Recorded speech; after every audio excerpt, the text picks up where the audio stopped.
Good evening, this is Akashvani Kohima. I'm Nobin Pradhan with the evening news and these are the headlines. Prime Minister Narendra Modi meets lone survivor and those injured in Air India plane crash in Ahmedabad, also visits crash site.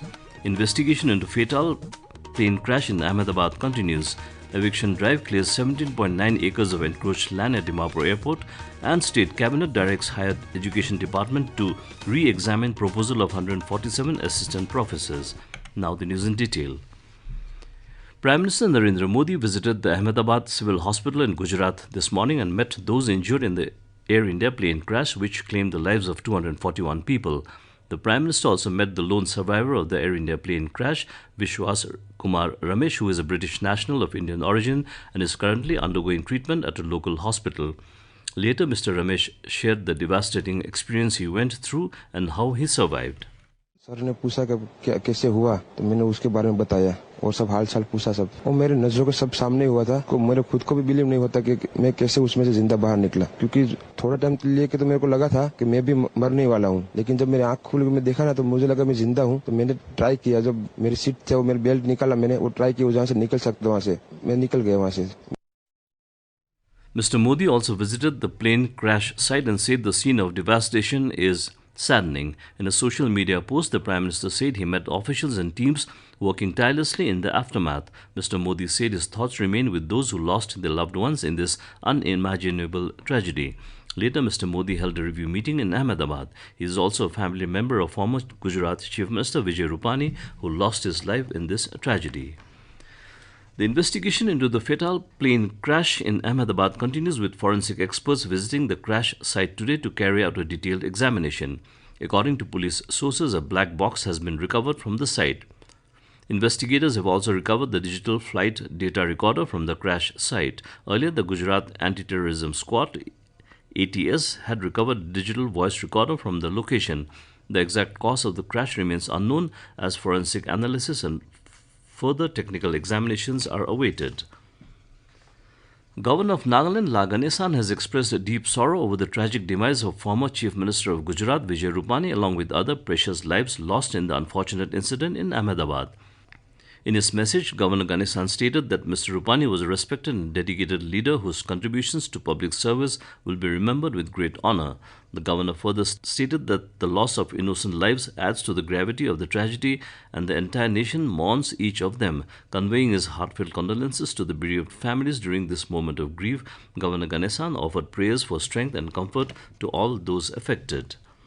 An eviction drive was carried out today to clear illegal encroachments on Dimapur Airport land at Dag numbers 38 and 40 Dimapur village under Chumukdima district. The action followed directives from the Office of the Commissioner Nagaland and a judgment passed by the Guwahati High Court on 27th May this year and subsequent instructions issued by the Deputy Commissioner Chumukdima.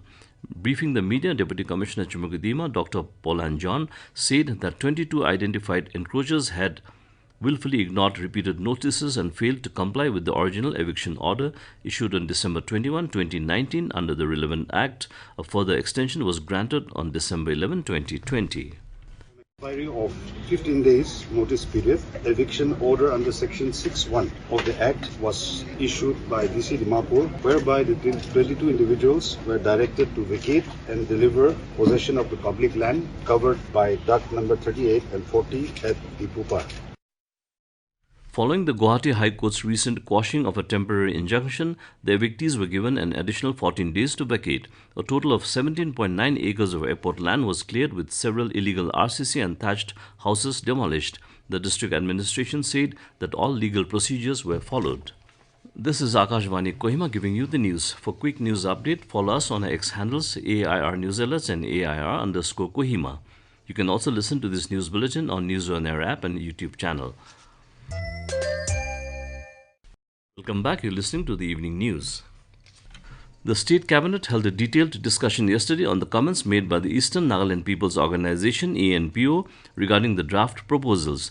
The Cabinet reiterated that the basic principles outlined in the highlights of the Memorandum of Settlement (MOS) with ENPO, as agreed earlier, must be strictly adhered to.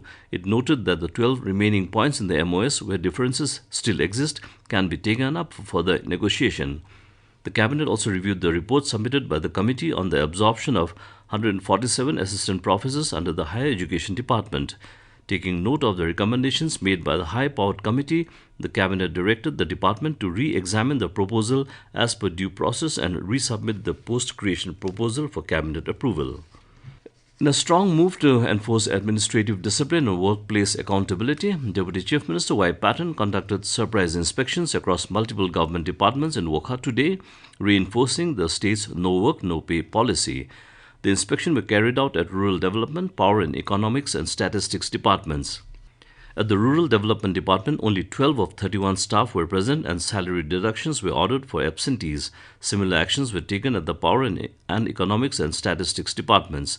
Mr. Patton stressed punctuality and warned of more surprise visits. He also heard staff grievances and assured follow-up action. As a run-up to International Day of Yoga 2025, Akashvani News Kohima brings you a special series, Practice Yoga for Good Health and Wellness. In this series, we will explore yoga break for workplace, designed to de-stress, refresh and refocus while also boosting immunity. This evening we focus on Ardha Chakrasana or half-wheel pose. This asana involves a standing back bend, opening the chest and stretching the spine. These practices make the spine flexible, strengthen the spinal muscles and nerves, improve digestion and help in menstrual problems for women. The Directorate of School Education Nagaland today felicitated outstanding students in government schools that excelled in the HSLC and HSSLC 2025 examinations. Congratulating the achievers, Advisor for School Education and SCERT, Dr. Kekrilhule Yome, highlighted the positive shift in the perception of government schools. He shared the department's target to bring back 1 lakh students to government schools by 2030 through strong community engagements. Dr. Yome also announced that the department has planned to introduce leadership training for teachers and incorporate artificial intelligence and machine learning at the elementary level of school education. Commissioner Secretary Kevileno Angami commended the schools with 100% pass rates and students with distinctions. She encouraged their students to remain focused and consistent in their efforts. Certificates of merit were presented by Advisor for Youth Resources and Sports, S. Kyosho Yimkyung, Dr. Yome and Kevileno Angami. A total of 20 government high schools and 3 higher secondary schools were recognized for achieving 100% pass results. And as part of the governance and capacity building component of the Nectar project, the Professional Learning Communities PLCs comprising government school teachers across Nagaland regularly receive training for capacity building. This aims to transform teaching and learning practices, foster collaboration among educators, create a culture of continuous learning and professional development among them, and enhance their digital literacy. Aligned with this initiative, the 5th round of in-person training for subject-based professional learning communities, PLCs, which commenced on 22nd of April, concluded today across 4 training stations in Mokokchung, Tuensang, Dimapur and Kohima for 10 subjects. And to end the news, a reminder of the headlines.